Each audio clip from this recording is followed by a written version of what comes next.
साथियों नमस्कार, स्वागत है आप सभी का अपने YouTube चैनल पर। आज के इस वीडियो में दोस्तों एक महत्वपूर्ण सी दवा के बारे में विस्तृत जानकारी अपन प्राप्त करने का प्रयास करेंगे यहाँ पे।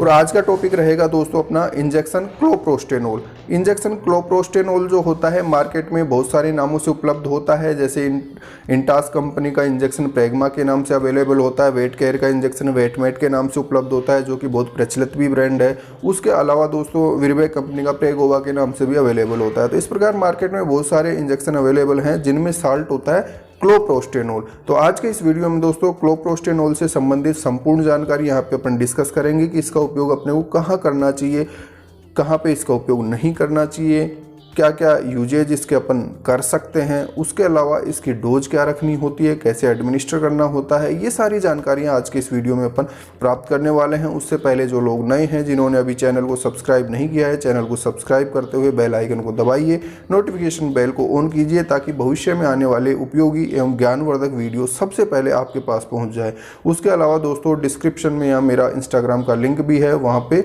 किसी भी डाउट के लिए आप मेरे को मैसेज कर सकते हैं, किसी भी क्यूरी के लिए आप मेरे से कॉन्टेक्ट कर सकते हैं।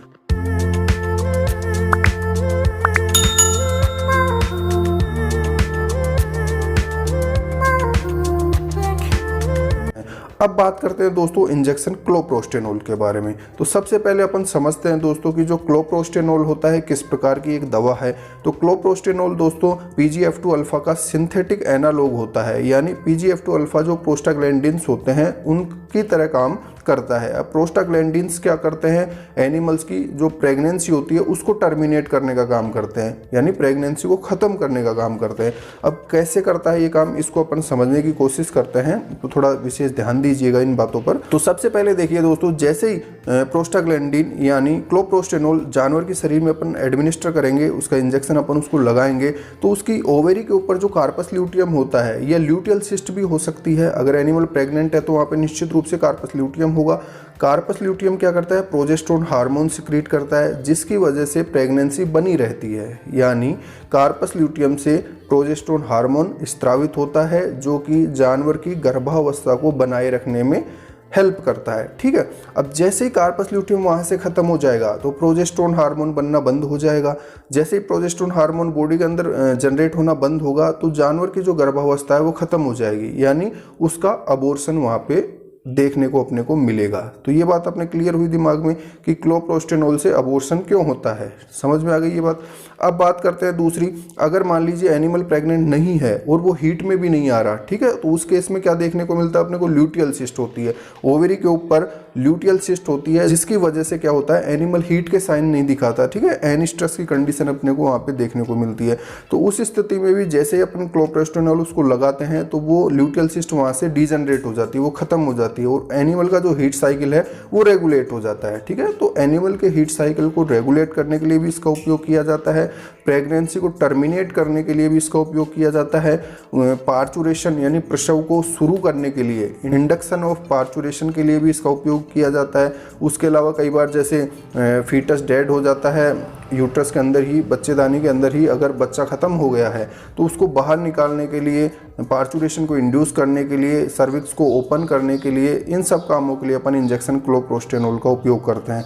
उसके अलावा दोस्तों कई बार पायोमेट्रा की कंडीशन भी बन जाती है, तो पायोमेट्रा की स्थिति में पस भर जाता है, मवाद भर जाती है बच्चेदानी में, तो उसको बाहर एक्सपेल करने के लिए भी इंजेक्शन क्लोप्रोस्टेनोल का उपयोग किया जाता है। उसके अलावा आरओपी की कंडीशन में भी अपन इंजेक्शन क्लोप्रोस्टेनोल का उपयोग कर सकते हैं, जब जानवर जेर गिराने में समर्थ नहीं होता है, उसका जेर अंदर ही रुक जाता है, तो उस स्थिति में भी इंजेक्शन क्लोप्रोस्टेनोल का उपयोग किया जा सकता है। उसके अलावा दोस्तों जो हीट साइकिल होता है उसको रेगुलेट करने के लिए भी इसका उपयोग किया जाता है। क्यों किया जाता है ये भी अपन ने डिस्कस कर चुके हैं। उसके अलावा सिंक्रोनाइजेशन ऑफ ईस्ट्रस के लिए भी इंजेक्शन क्लोप्रोस्टेनोल का उपयोग किया जाता है, जैसे PGP जो प्रोटोकॉल होता है उसमें प्रोस्टाग्लैंडिन्स का उपयोग किया जाता है। एक अगले वीडियो में अपन PGP प्रोटोकॉल के बारे में भी समझेंगे कि ये क्या होता है, कहाँ पे उपयोगी होता है। अब बात करते हैं दोस्तों इसकी प्रिपरेशन के बारे में। तो इसकी जो मार्केट में प्रिपरेशंस अवेलेबल होती है वो 250 माइक्रोग्राम की प्रिपरेशन होती है। ठीक है, MCG यानी माइक्रोग्राम की प्रिपरेशन होती है।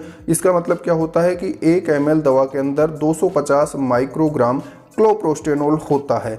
अब बात करते हैं दोस्तों, इसकी जो प्रिपरेशन जनरली अवेलेबल होती है मार्केट में 2 ml की होती है, और इसका जो उपयोग किया जाता है कैटल के लिए, इसका उपयोग अपन इंट्रामस्कुलरली 2 ml करते हैं, जबकि मेयर के लिए, घोड़ी के लिए इसका उपयोग 0.5 to 1 ml ही लगाया जाता है। ठीक है, यानी 125 माइक्रोग्राम से लेके 250 माइक्रोग्राम ही काफ़ी होता है। जबकि डॉग्स की बात करें तो उनके लिए 2.5 माइक्रोग्राम पर किलोग्राम बॉडी वेट के हिसाब से लगाया जाता है। उसके अलावा सीप और गोट की बात करें दोस्तों तो उनके लिए 0.5 to 1 ml इंट्रामस्कुलरली ये इंजेक्शन सफिशिएंट होता है। स्पेशली गोट के केस में अपन देखते हैं कि जो पार्चुरेशन को इंड्यूस करने के लिए, सर्विक्स को ओपन करने के लिए अपने को ये इंजेक्शन बहुत ज़्यादा उपयोग में लिया जाता है।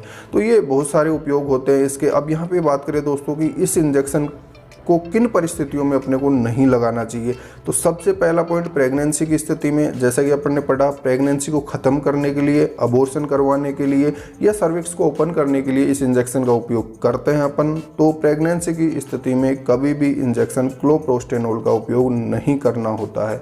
दूसरा बात करें, अगर एनिमल को डर्मेटाइटिस से रिलेटेड इशू है, ठीक है, या उसको न्यूमोनिया की कंडीशन है या किसी प्रकार का कोई सीवियर प्रॉब्लम उसको है, तो उन स्थितियों में इंजेक्शन क्लोप्रोस्टेनोल का उपयोग अपने को अवॉइड करना चाहिए। तो आज के इस वीडियो में दोस्तों अपन ने इंजेक्शन क्लोप्रोस्टेनोल से रिलेटेड सारी जानकारियां, छोटी से छोटी बात यहाँ पे डिस्कस करने की कोशिश की है। फिर भी कोई पॉइंट यहाँ पे निश्चित रूप से रह गया होगा। अगर आपको किसी प्रकार का कोई डाउट है तो आप अपने कमेंट सेक्शन में बता सकते हैं। निश्चित रूप से आपके शंकाओं का समाधान यहाँ पे किया जाएगा। धन्यवाद।